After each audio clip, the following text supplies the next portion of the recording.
মদ জুয়া এই বিষয়গুলো কি ইসলাম কিভাবে দেখেছেন, ইসলাম কি এগুলোকে হারাম করেছেন কিনা?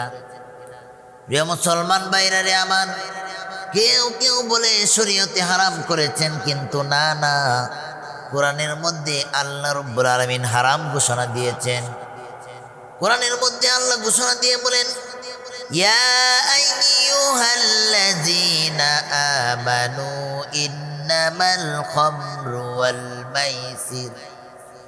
والميسر والأنصاب والأزلام رجس من عمل الشيطان।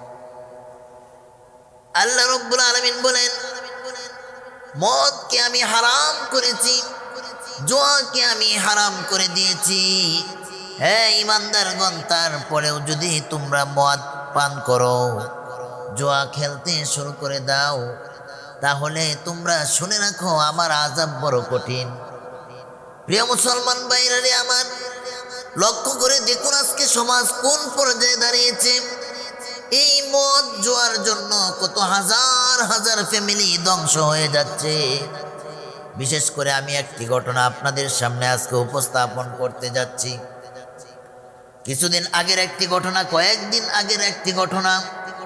আমার মহল্লাতে আমার মাদ্রাসার এক ছাত্র গার্ডিয়ান, সে এমন একটি কাজ করেছেন, জুয়ার আসক্ত হয়ে সে জুয়া খেলতেন, বিভিন্ন জায়গায় টাকা দিয়ে জুয়া খেলতেন।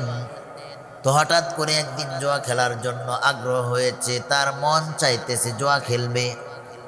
তো ওই দিন তার কাছে কোনো অর্থ নাই, টাকা নাই। তো এখন কি নিয়ে তার বন্ধু বান্ধবের কাছে যাবে, কিভাবে সে খেলবে আজকে? তো হঠাৎ করে সে ঘরের মধ্যে গেলেন, যাওয়ার পর তার স্ত্রীর কাছে টাকা চাইলেন, স্ত্রী টাকা দিতে পারে নাই। দুজনের মধ্যে কথা কাটাকাটি, মনোমালিন্যর এক পর্যায়ে এমন আত্মঘাতী সিদ্ধান্ত নিলেন যে এই মনোমালিন্যতার মধ্য দিয়ে মারামারি দুজনের মধ্যে।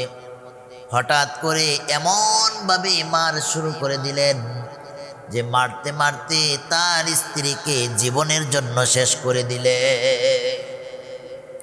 প্রিয় মুসলমান ভাইরা আমার, তাহলে আবার লক্ষ্য করুন, এই জুয়া আমাদেরকে কোন পর্যায়ে নিয়ে গিয়েছে, এই মদ পান আমাদেরকে কোন পর্যায়ে নিয়েছে। ফ্যামিলি নষ্ট, সন্তান নষ্ট, আত্মীয় স্বজন, বন্ধু বান্ধব, ক্যারেক্টার, জীবনের যা কিছু আছে, এই মদ এবং জুয়া জীবনের সব কিছু নষ্ট করে দিয়েছে। শেষ পর্যন্ত এমনকি আদরের স্ত্রীকেও শেষ করে দিল।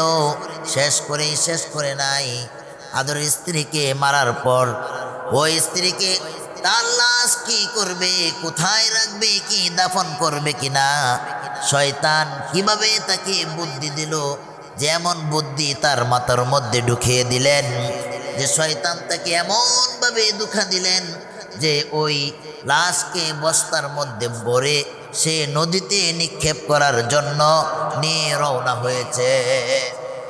এমন হৃদয় বিদারক ঘটনা শুধু আমাদের পরিচিত যে তাই নয়, গোটা বাংলাদেশের মধ্যে হাজার হাজার যুবক, হাজার হাজার ফ্যামিলি, হাজার হাজার সংসার এই জুয়া এবং মদের আসক্ততার কারণে ধ্বংস হয়ে যাচ্ছে।